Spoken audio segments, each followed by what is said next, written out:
La patte de singe. La dame de la barge et autres histoires par W. W. Jacobs. La patte de singe chapitre 1 dehors. La nuit était froide et humide. Mais dans le petit salon de la Burnham Villa, les stores étaient baissés et le feu brûlait brillamment. Le père et le fils jouaient aux échecs. Le premier, qui avait des idées sur le jeu impliquant des changements radicaux, mettant son roi dans des périls si vifs et inutiles que cela provoquait même des commentaires de la vieille dame aux cheveux blancs tricotant paisiblement près du feu. Écoutez le vent, dit Monsieur Blanc, qui, ayant vu une erreur fatale après qu'il était trop tard, désirait aimablement empêcher son fils de la voir. Je t'écoute, dit ce dernier, examinant le plateau d'un air sombre alors qu'il étendait sa main. Échec. Je ne pense guère qu'il viendra ce soir, dit son père, la main en suspens au-dessus du plateau. Matt, répondit le fils, c'est le pire d'habiter si loin. Hurla M. White, avec une violence soudaine et inattendue. De tous les endroits horribles, boueux et perdus où vivre. C'est le pire. Le sentier est un marécage. Et la route est un torrent. Je ne sais pas à quoi les gens pensent. Je suppose que parce que seules 2 maisons dans la rue sont louées. Ils pensent que ça n'a pas d'importance. Peu importe. Mon cher, dit sa femme, apaisante. Peut-être que tu gagneras le prochain. M. White leva brusquement les yeux. Juste à temps pour intercepter un regard complice entre la mère et le fils. Les mots moururent sur ses lèvres. Et il cacha un sourire coupable dans sa fine barbe grise. Il est là, dit Herbert White, alors que la porte claqua bruyamment et que de lourds pas se dirigeaient vers la porte. Le vieil homme se leva avec une hâte hospitalière. Et en ouvrant la porte, on l'entendit présenter ses condoléances au nouvel arrivant. Ce dernier se lamenta également. Si bien que Madame White dit « Tu, et toussa légèrement lorsque son mari entra dans la pièce. Suivi d'un homme grand et costaud, aux yeux perçants et au visage rubicond. Sergent-major Maurice, dit-il. En le présentant, le sergent-major serra la main, prit place près du feu et regarda avec satisfaction pendant que son hôte sortait du whisky.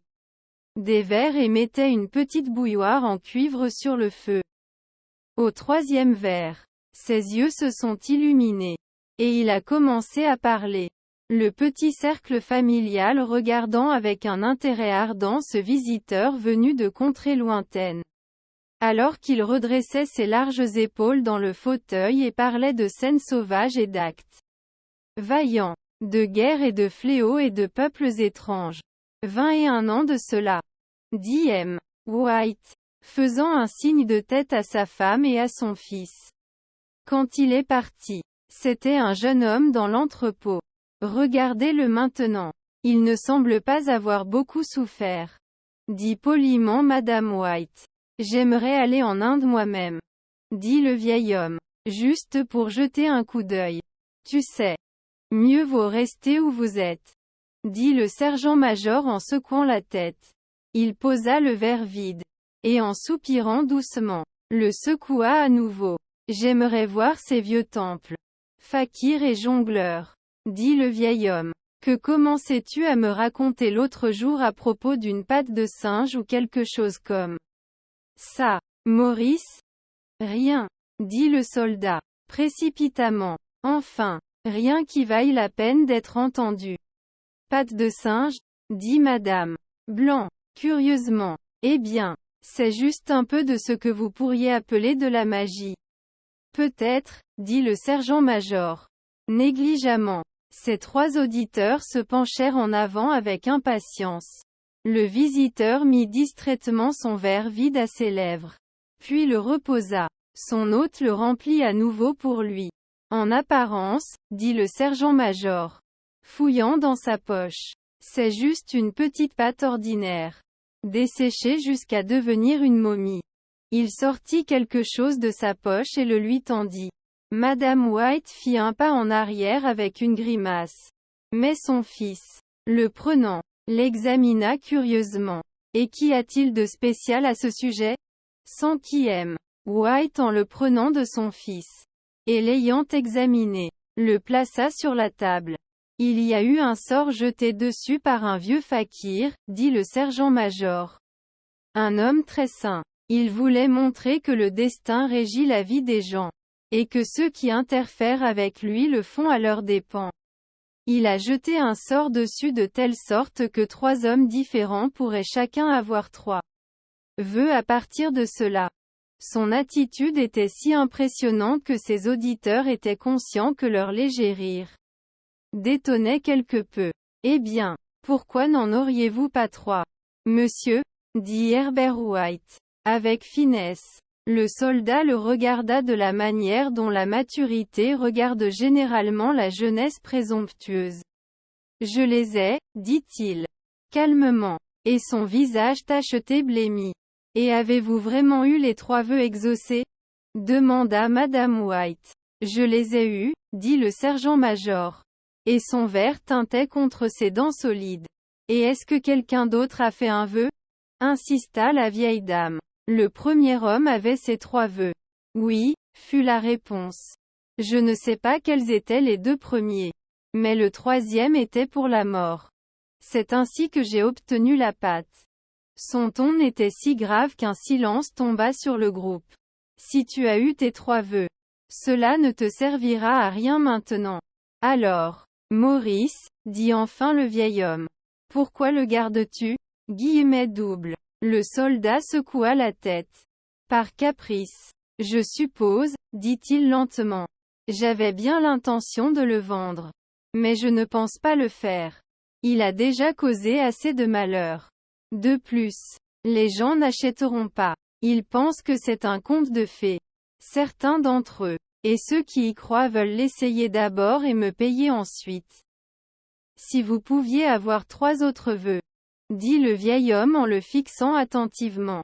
Les auriez-vous? Je ne sais pas, répondit l'autre. Je ne sais pas. Il prit la pâte, la balança entre son index et son pouce. Puis, la jeta soudainement dans le feu.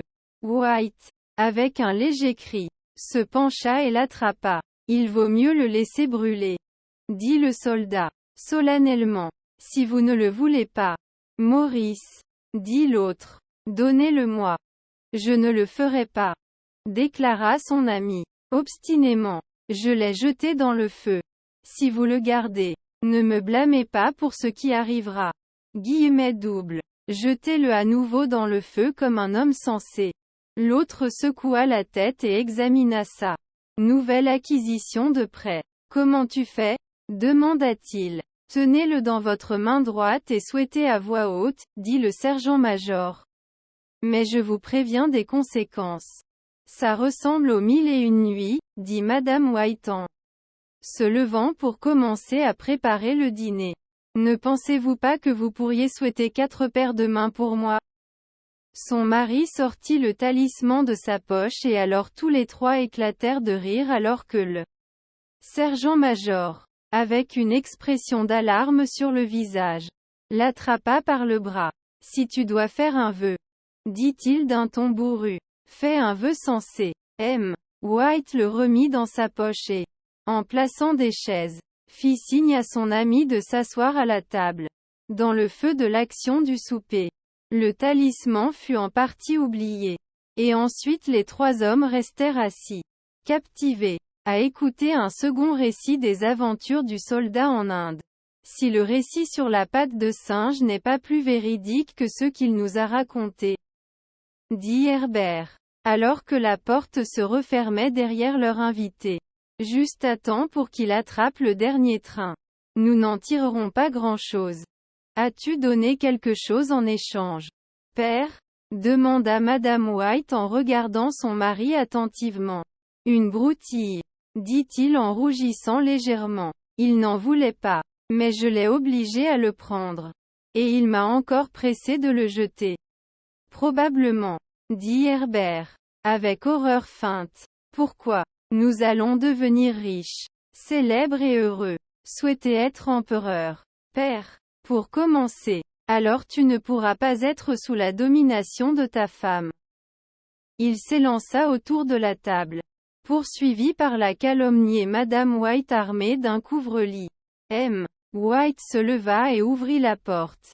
Blanc sortit la patte de sa poche et la regarda dubieusement. Je ne sais pas quoi souhaiter. C'est un fait, dit-il lentement. Il me semble que j'ai tout ce que je veux. Si tu ne faisais que nettoyer la maison, tu serais tout à fait heureux. N'est-ce pas? Guillemets double, dit Herbert, posant sa main sur son épaule. Eh bien, souhaite 200 livres alors. Ça suffira. Son père, souriant avec honte de sa propre crédulité, leva le talisman, tandis que son fils, le visage solennel, quelque peu gâché par un clin d'œil à sa mère, s'assit au piano et frappa quelques accords impressionnants. Je souhaite 200 livres, dit l'homme âgé distinctement. Un grand fracas du piano accueillit ces mots, interrompu par un cri de terreur de l'homme âgé. Sa femme et son fils se précipitèrent vers lui. Il a bougé, s'écria-t-il, jetant un regard de dégoût à l'objet alors qu'il gisait par terre. Comme je le souhaitais, il s'est tordu dans ma main comme un serpent. Eh bien, je ne vois pas l'argent, dit son fils en le ramassant et en le posant sur la table. Et je parie que je ne le verrai jamais. Cela devait être ton imagination. Père, dit sa femme en le regardant anxieusement. Il a secoué la tête. Peu importe. Il n'y a pas de mal. Mais cela m'a quand même choqué. Ils se sont rassis près du feu pendant que les deux hommes finissaient leur pipe. Dehors, le vent soufflait plus fort que jamais. Et le vieil homme sursauta nerveusement au bruit d'une porte qui claqua à l'étage. Un silence inhabituel et déprimant s'abattit sur tous les trois, qui dura jusqu'à ce que le vieux couple se lève pour se retirer pour la nuit. Je m'attends à ce que vous trouviez l'argent attaché dans un grand sac au milieu de votre lit, dit Herbert, en leur souhaitant bonne nuit. Et quelque chose d'horrible perché sur le dessus de l'armoire vous regardant pendant que vous empocherez vos gains mal acquis. Il était assis seul dans l'obscurité, fixant le feu mourant et voyant des visages dedans. Le dernier visage était si horrible et si simien qu'il le contemplait avec étonnement. Il devint si vivide que, avec un petit rire mal à l'aise, il chercha sur la table un verre contenant un peu d'eau pour le jeter dessus. Sa main saisit la patte de singe. Et avec un petit frisson, il essuya sa main sur son manteau et monta se coucher. 2. Dans la lumière du soleil hivernal le lendemain matin alors qu'il brillait sur la table du petit déjeuner, il rit de ses peurs.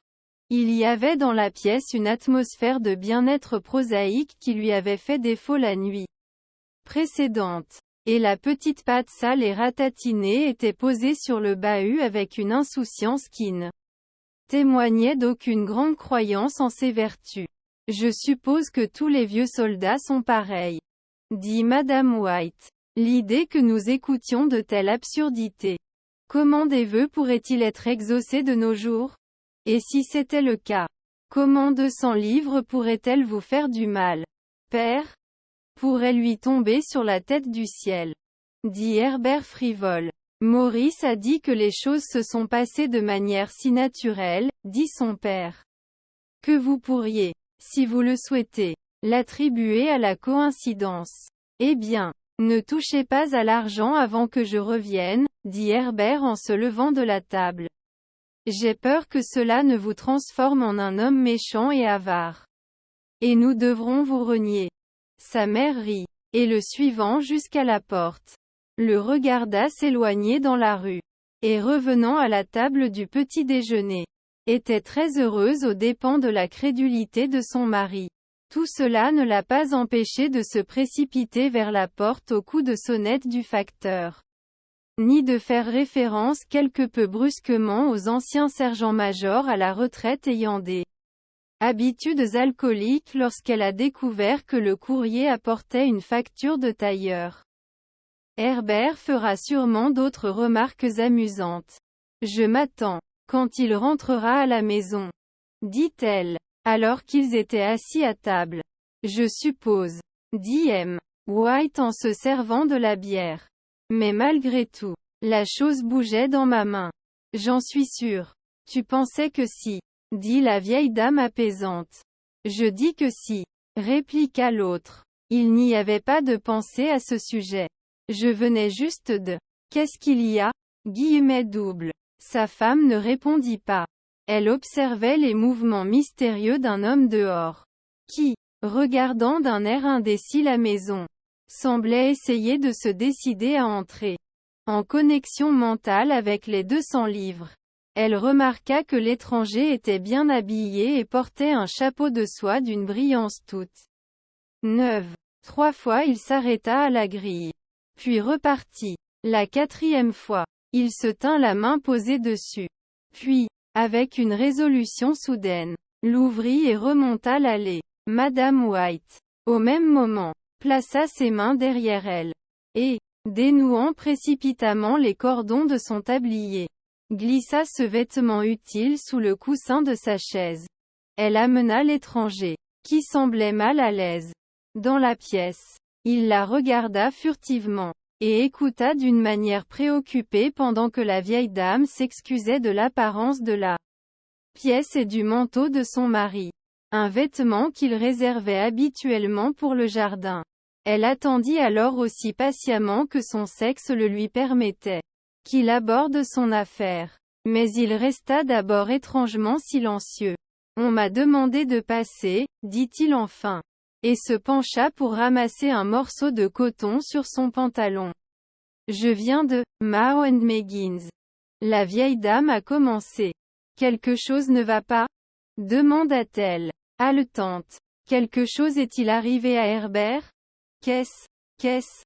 Guillemets double. Son mari intervint. La mère, dit-il précipitamment. Asseyez-vous et ne tirez pas de conclusions hâtives. Vous n'avez pas apporté de mauvaises nouvelles. J'en suis sûr, monsieur. Et il regarda l'autre avec anxiété. Je suis désolé, commença le visiteur. Est-il blessé? Demanda la mère. Frénétiquement. Le visiteur fit un signe de tête affirmatif. Gravement blessé, dit-il calmement. Mais il n'a pas mal. Oh, merci mon Dieu, dit la vieille femme en joignant les mains. Dieu merci pour ça. Merci. Guillemets double. Elle s'interrompit brusquement lorsque le sens sinistre de l'assurance lui apparut et qu'elle vit la confirmation terrible de ses craintes sur le visage détourné de l'autre. Elle retint son souffle, et se tournant vers son mari plus lent d'esprit, posa sa vieille main tremblante sur la sienne. Il y eut un long silence. Il a été pris dans la machinerie, dit finalement le visiteur à voix basse. Pris dans la machinerie, répéta M. White, d'une manière hébétée. Oui. Il resta assis à regarder fixement par la fenêtre. Et prenant la main de sa femme entre les siennes, il la pressa comme il avait l'habitude de le faire à l'époque de leur courtisation. Près de 40 ans auparavant. Il était le seul qui nous restait, dit-il en se tournant doucement vers le visiteur.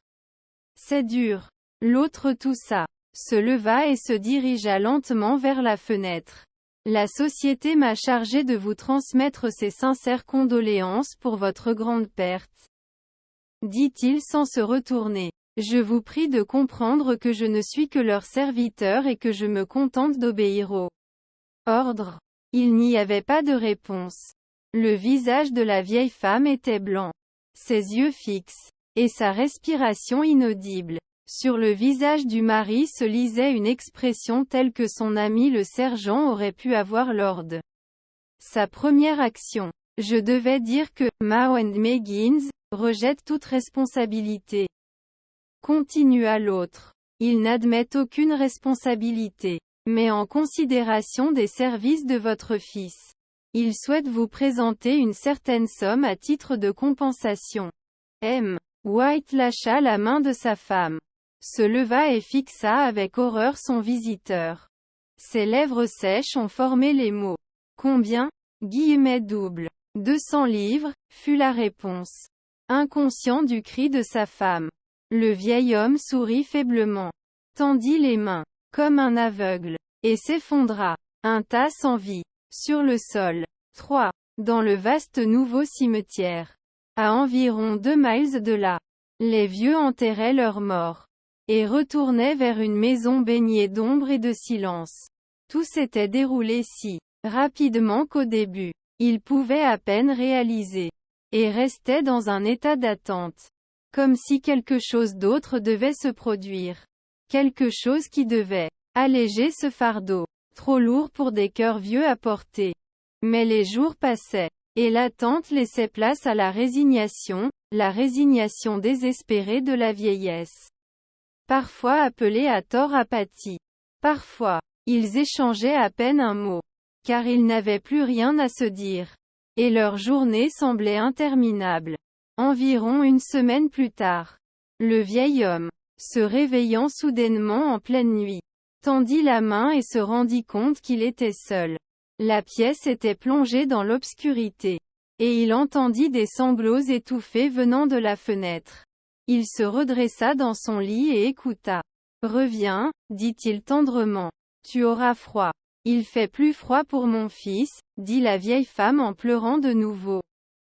Le son de ses sanglots s'éteignit à ses oreilles. Le lit était chaud, et ses yeux étaient lourds de sommeil. Il somnolait de manière irrégulière, puis s'endormit jusqu'à ce qu'un cri sauvage soudain de sa femme le réveille en sursaut. « La patte !» cria-t-elle sauvagement. « La patte de singe !» Double. Il se leva en alarme. Où est-elle? Qu'est-ce qu'il y a? Double. Elle vint en trébuchant à travers la pièce vers lui. Je la veux, dit-elle. Calmement. Tu ne l'as pas détruite? Double. Elle est dans le salon. Sur l'étagère, répondit-il, étonné. Pourquoi? Double. Elle pleura et rit en même temps. Et en se penchant, embrassa sa joue. Je viens juste d'y penser, dit-elle. Hystériquement. Pourquoi n'y ai-je pas pensé avant? Pourquoi tu n'y as pas pensé? Double. Pensé à quoi? Demanda-t-il. Les 2 autres vœux, répondit-elle rapidement. Nous n'en avons eu qu'un seul. Ne était-ce pas suffisant? Exigea-t-il. Avec férocité. Non, cria-t-elle. Triomphalement. Nous en aurons un de plus. Descends et va le chercher rapidement. Et souhaite que notre garçon revienne à la vie. L'homme se redressa dans le lit et lança les couvertures de ses membres tremblants. Bon Dieu! Tu es fou! S'écria-t-il, horrifié. Attrape-le, haleta-t-elle. Attrape-le rapidement. Et fais un vœu, oh! Mon garçon! Mon garçon! Double. Son mari alluma une allumette et alluma la bougie. Retourne au lit, dit-il. D'une voix incertaine. Tu ne sais pas ce que tu dis. Nous avons eu le premier souhait exaucé, dit la vieille femme. Fiévreusement. Pourquoi pas le deuxième? Double. Une coïncidence, bafouilla le vieil homme. Va le chercher et fais un vœu, cria sa femme, tremblante d'excitation. Le vieil homme se retourna pour la regarder. Sa voix tremblait. Il est mort depuis 10 jours. Et en plus, je ne te le dirai pas sinon. Mais, je ne pouvais le reconnaître que par ses vêtements. S'il était trop terrible pour vous de le voir alors. Comment maintenant? Double. Ramenez-le, cria la vieille femme. Et le traîna vers la porte. Pensez-vous que j'ai peur de l'enfant que j'ai nourri? Double. Il descendit dans l'obscurité, tâtonna jusqu'au salon, puis jusqu'à la cheminée. Le talisman était à sa place. Et une peur horrible que le souhait non exprimé puisse lui ramener son fils mutilé avant qu'il ne puisse s'échapper de la pièce s'empara de lui. Et il retint son souffle en réalisant qu'il avait perdu la direction de la porte. Son front perlait de sueur froide. Il se fraya un chemin autour de la table, et tâtonna le long du mur jusqu'à ce qu'il se retrouve dans le petit couloir avec la chose malsaine dans sa main. Même le visage de sa femme semblait changer lorsqu'il entra dans la pièce. Il était pâle et attentif, et à ses craintes semblait avoir un aspect surnaturel. Il avait peur d'elle. Souhaite. cria-t-elle d'une voix forte. C'est insensé et maléfique, balbutia-t-il. Souhaite, répéta sa femme. Il leva la main. Je souhaite que mon fils soit de nouveau en vie. Le talisman tomba par terre et il le regarda avec crainte. Alors il s'assit, tremblant, sur une chaise tandis que la vieille femme, aux yeux brûlants, se dirigeait vers la fenêtre et relevait le store. Il resta assis jusqu'à ce qu'il ait froid, jetant occasionnellement un coup d'œil à la silhouette de la vieille femme regardant par la fenêtre. L'extrémité de la bougie, qui avait brûlé en dessous du rebord du chandelier en porcelaine, projetait des ombres palpitantes sur le plafond et les murs, jusqu'à ce qu'elles s'éteignent avec une lueur plus grande que les autres. Le vieil homme, avec un sentiment de soulagement indicible devant l'échec du talisman, retourna furtivement dans son lit. Et 1 minute ou 2 plus tard, la vieille femme vint silencieusement et apathiquement à côté de lui. Ni l'un ni l'autre ne parlait, mais restaient silencieux à écouter le tic-tac de l'horloge. Un escalier grinçait, et une souris couineuse se faufilait bruyamment à travers le mur. L'obscurité était écrasante. Et après avoir resté allongé un moment en rassemblant son courage, il prit la boîte d'allumettes, en alluma une, et descendit l'escalier pour prendre une bougie. Au pied de l'escalier, l'allumette s'éteignit, et il s'arrêta pour en allumer une autre. Et au même moment, un coup, si discret et furtif qu'il était à peine audible, retentit sur la porte d'entrée. Les allumettes tombèrent de sa main et se répandirent dans le couloir. Il resta immobile, son souffle retenu jusqu'à ce que le coup soit répété. Puis il se retourna et s'enfuit rapidement vers sa chambre, et ferma la porte derrière lui. Un troisième coup retentit dans la maison. Qu'est-ce que c'est? Cria la vieille femme, se levant brusquement. Un rat, dit le vieil homme d'une voix tremblante, un rat. Il m'a dépassé dans l'escalier. Sa femme se redressa dans le lit en écoutant. Un fort coup résonna dans la maison. C'est Herbert, cria-t-elle. C'est Herbert. Guillemets double. Elle se précipita vers la porte. Mais son mari la devança. Et en la saisissant par le bras, la retint fermement. Que vas-tu faire? Chuchota-t-il enroué. C'est mon garçon. C'est Herbert, cria-t-elle, luttant mécaniquement. J'ai oublié que c'était à 2 miles d'ici. Pourquoi me retiens-tu? Lâche-moi. Je dois ouvrir la porte. Pour l'amour de Dieu, ne le laisse pas entrer, cria le vieil homme. Tremblant. Tu as peur de ton propre fils, cria-t-elle, se débattant. Laisse-moi partir. J'arrive. Herbert. J'arrive. Il y eut un autre coup à la porte. Puis un autre. La vieille femme, d'un geste brusque, se libéra et s'enfuit de la pièce.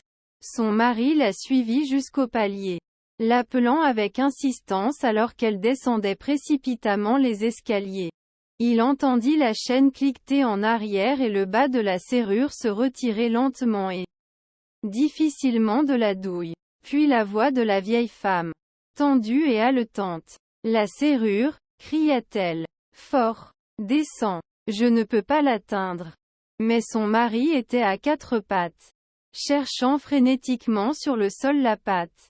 S'il pouvait seulement la trouver avant que la chose à l'extérieur n'entre. Une parfaite fusillade de coups résonna dans la maison. Et il entendit le grincement d'une chaise alors que sa femme la posait dans le couloir contre la porte. Il entendit le grincement du verrou qui reculait lentement. Et au même moment, il trouva la patte de singe. Et prononça frénétiquement son troisième et dernier souhait. Les coups s'arrêtèrent brusquement. Bien que les échos en résonnaient toujours dans la maison. Il entendit la chaise reculer. Et la porte s'ouvrit. Un vent froid monta l'escalier. Et un long gémissement de déception et de misère de sa femme lui donna le courage de courir vers son côté, puis vers la porte au-delà. Le réverbère clignotant en face éclairait une route calme et déserte. La patte de singe. La patte de singe.